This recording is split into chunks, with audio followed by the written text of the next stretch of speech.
새벽기도에 오신 성도 여러분들을 진심으로 환영합니다. 우리 말씀 듣기 앞서서 기도하도록 하겠습니다. 사랑과 은혜가 풍성하신 하나님 아버지 감사합니다. 오늘도 새벽을 깨우며 주님 앞에 나옵니다. 날마다 주님 앞에 나올 때마다 하나님 말씀으로 우리를 인도하여 주옵시고 주님 주신 그 말씀을 통해 믿음의 풍성한 은혜를 누릴 수 있도록 주님 붙잡아 주옵소서. 이 시간 간구하고 소망하는 모든 것을 주님께 아뢰오니 주님 들으시고 응답하여 주시고 날마다 믿는 자의 수가 더해가는 귀한 공동체가 될 수 있도록 주님 축복하여 주옵소서. 예수님의 이름으로 기도합니다. 아멘. 오늘 우리에게 주신 말씀은 마가복음 6장 1절에서 6절 말씀입니다. 마가복음 6장 1절에서 6절 말씀입니다. 다 찾으신 줄 알고 함께 읽겠습니다. 예수께서 거기를 떠나사 고향으로 가시니 제자들도 따르니라. 안식일이 되어 회당에서 가르치시니 많은 사람이 듣고 놀라 이르되 이 사람이 어디서 이런 것을 얻었느냐? 이 사람이 받은 지혜와 그 손으로 이루어진 이런 권능이 어찌 됨이냐? 이 사람이 마리아의 아들 목수가 아니냐? 야고보와 요셉과 유다와 시몬의 형제가 아니냐? 그 누이들이 우리와 함께 여기 있지 아니하느냐? 하고 예수를 배척한지라. 예수께서 그들에게 이르시되 선지자가 자기 고향과 자기 친척과 자기 집 외에서는 존경을 받지 못함이 없으니라 하시며 거기서는 아무 권능도 행하실 수 없어 다만 소수의 병자에게 안수하여 고치실 뿐이었고 그들이 믿지 않음을 이상히 여기셨더라. 이에 모든 촌에 두루 다니시며 가르치시더라. 아멘. 환영하지 않습니다 라는 제목으로 하나님의 은혜를 함께 나누도록 하겠습니다. 금이 환영이란 말이 있습니다.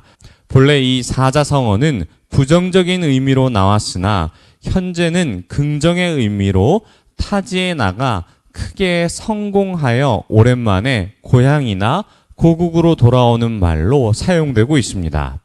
얼마 전 아시안컵을 생각했을 때 우리나라가 우승하여 금이 환영할 것으로 예상했으나 결과가 좋지 않아 매우 많은 비난을 받았습니다. 그간 선수들이 어려운 환경 속에 수고한 부분들을 생각해보면 박수칠 만한 부분도 있고 비판할 부분도 있지만 여러모로 많은 사람의 관심과 기대 속에 부응하지 못하는 결과를 가져오자 배척당하는 상황이 벌어졌습니다.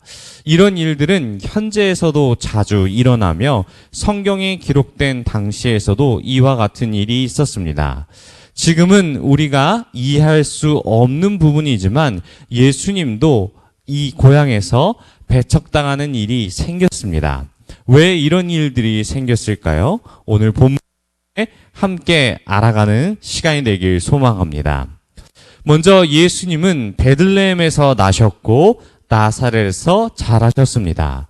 예수님이 30년간 자라온 곳이 이 메시아의 사역이 아닌 일반적인 일로 가정의 일을 돌보며 목수의 일을 했습니다. 주변에 함께 어울린 사람들도 예수님을 모두 일반적인 사람 혹은 목수로서 알고 있습니다. 그런데 이 사람이 갑자기 땅에 나갔다가 돌아올 때에 목수가 아닌 메시아의 모습으로 나타났다면 매우 느낌이 이상하고 내가 알던 사람이 맞는지 의심할 여지가 너무나도 많습니다. 아마 이런 이유에서 사람들이 놀라지 않았을까 추측할 수 있습니다. 본문 안에서도 고향의 많은 사람들이 예수님을 보고 놀라 이렇게 이야기합니다. 우리 2절을 함께 읽겠습니다. 안식일이 되어 회당에서 가르치시니 많은 사람이 듣고 놀라 이르되 이 사람이 어디서 이런 것을 얻었느냐? 이 사람이 받은 지혜와 그 손으로 이루어지는 이런 권능이 어찌 됨이냐? 너무나도 많이 바뀐 예수님의 모습을 보며 축하하고 감사하며 예수님의 놀라운 가르침에 반응하는 것이 아니라 오히려 이들은 예수님에게 그 출처를 묻고 배척하기 시작합니다. 어떤 이유에서든지 이 고향에 있는 사람들은 예수님을 환대하기보다 배척하는지는 본문에서 뚜렷한 언급은 없지만 구약 성경에서도 많은 선지자들이 진리를 전할 때 환대와 환영보다는 배척으로 일어났던 일들이 많습니다. 그런데 여기서 우리가 주목해 볼 부분은 그냥 단순히 배척하는 것인가 아니면은 극심한 반대를 표한 것인지를 생각해 볼 필요가 있습니다. 만약 단순히 배척하는 형태였다면 예수님이 말씀하신 그 부분을 그냥 듣고 흘리고 말았을 것입니다. 그런데 고향에 있던 사람들은 단순한 배척을 넘어 극심한 반대라고 생각되는 이유는 그의 말 속에 뼈가 있기 때문이며 그 예로 예수님의 가계를 들먹였기 때문입니다. 예수님은 자신을 목수로 말씀하신 적이 없으며 마리아의 아들 목수라고 사람들이 말합니다. 한 남자를 독립적으로 보는 것이 아니라 한 어머니의 아들로 묘사하는 말은 상당히 모욕적인 말입니다. 당시 유대인의 관습에서도 어긋났으며 예수님의 아버지인 요셉이 먼저 언급되지 않는다는 점을 생각해 볼 때 예수님을 사생아 취급했다라는 것으로도 추측할 수 있습니다. 또 예수님을 배척한 이유를 본문 밖에서 추측해 보면 이 3장 20절 말씀에서 예수의 친족들이 예수님을 미쳤다라고 말했기에 이와 같은 놀라운 일들을 하였음에도 불구하고 배척받을 수밖에 없었습니다.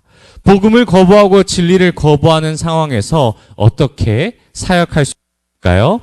예수님은 어려운 상황에서 아무 권능을 행하실 수 없어 소수의 병자에게만 안수하였고 말씀합니다. 예수님은 능력이 없으신 분이 아니십니다. 하지만 믿음이 없는 자들 앞에서 행한 기적은 사람의 죄악을 더욱 크게 할 뿐이며 하나님에 대한 사람의 마음을 강팍하게 만듭니다. 소통 전문가인 김창옥 작가도 가장 소통이 힘든 사람을 청소년으로 꼽았습니다. 청소년 강의는 아무리 돈을 많이 줘도 가질 않는다는 이야기도 했는데요. 강연을 가면 청소년들이 모두 앉아서 얼마나 잘하는지 보자 하며 팔짱을 끼고 앉아 있다고 합니다. 이런 상황에서 어떻게 소통할 수 있겠습니까? 그저 서로의 마음만 상할 뿐입니다.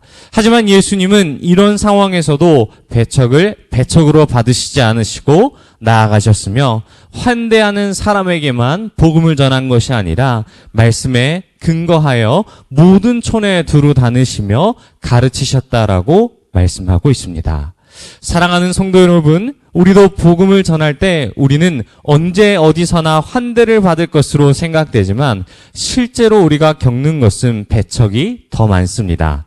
이런 상황에서 예수님도 받으신 배척을 우리도 당연히 받을 것으로 생각하고 갈수록 어려워지는 상황에서 우리 교회 공동체가 그 어떤 사람이 환대해주지 않을지라도 주님 주신 마음으로 모든 사람을 환대하며 온 힘을 다해 이 땅에 하나님의 나라를 확장시켜 나가는 곳에 쓰임받는 저와 여러분이 되시길 축원합니다. 우리 들은 말씀 생각하며 함께 기도하겠습니다.